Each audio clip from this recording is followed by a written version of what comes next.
And at #1 ang nanguna, ang pinaka-controversial celebrity bang yan?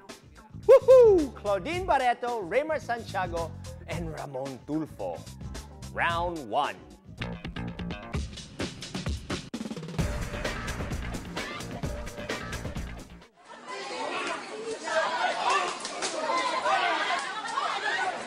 A couple of weeks ago, the public had a field day with Thrilla in Naiya, which involves celebrities Claudine and Raymart slugging it out with journalist Ramon Tulfo at the Naiya 3. Yun masakit yung sa leeg. Kasi kanina, nung nagmumug ako, may dugo eh. Naiirita na yata si Miss Barreto kasi ang tagal-tagal, hindi pa dumarating yung mga luggages. So kinikunan yata ni Papa Mon ng video yung ginagawa ni Miss Claudine. Siyempre, tanong man yata yung asawa ni Miss Claudine, si Papa Raymart, kung bakit ginagawa mo yan, sir? Ganon-ganon. So, siguro mga tao, nagkakainitan. Siguro, ang nangyari, umbaga na pala. Ganon lang. Tapos may mga kumalat na mga videos pa sa mga internet na kinaloka ng lahat na sabi naman nila Claudine, hindi raw kompleto yon. Parang putol yung version nun eh. May unang part, may yung pangalawang part na pinanood, yung unang part na dahilan ng pinagkagano niya hindi napanood. So, hindi malaman. Sino ba nagsasabi ng totoo sa kanilang dalawa? Grabe! Oh, bakit? Bugbog ang Lola Tulfo, ha? Eto ang tanong, kanino kaya siya nagsumbong? Kanino pa? Oh. Di sa tatlong Tulfo brothers na nagbitaw ng grave threats on national television. Kala ko sa sarili. Is that amazing? Kind of like you guys giving each other grave threats on national television. No? In fairness, guys, the Tulfo brothers have already apologized for their stunt. How has this issue affected all the parties involved? And here's the important question, Team Santiago or Team Tulfo? May mga taong nakuha ang simpatsya ni Mang Tulfo. Di ba nakapanood na video na ang point nila, hindi man lang respeto sa may edad. Nakuha mo dahil 68 years old, parang ganun.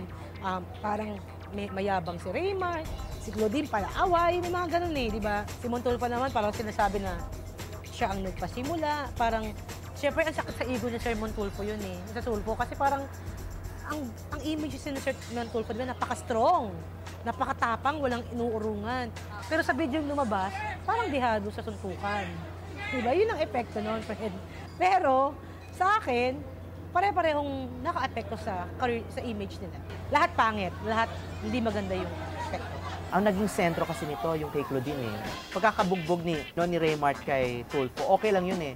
Pero yung pagsama ni Claudine para bumira siya kay Tulfo, nagulat ang lahat. Ay, sumali si Claudine, di ba dapat umiiyak lang sa isang tabi, kung gano'n, o nagsisigaw lang, or umaawat.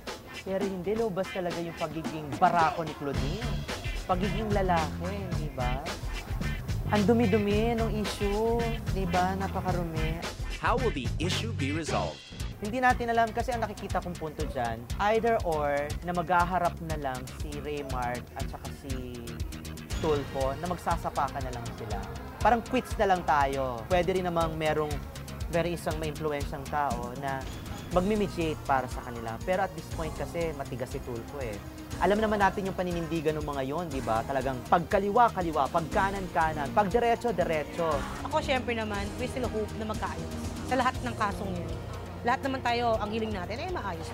Pero sabi naman din nila, yung mga gulong yan nagbibigay ng kulay sa show business para mas maging maingay, pag-usapan, mas maging maningning. Kasi kung walang issues, wala rin kwenta ang show business. Everything is okay. There you have it, our top 10 ang pinaka controversial celebrity bang yan. We here at Ang Pinaka do not condone violence. Many thanks to our guest panelistas and to my lovingly violent pop-up commentaristas, May and Betong. They really love each other. This has been your peace-loving host, Revilson Fernandez.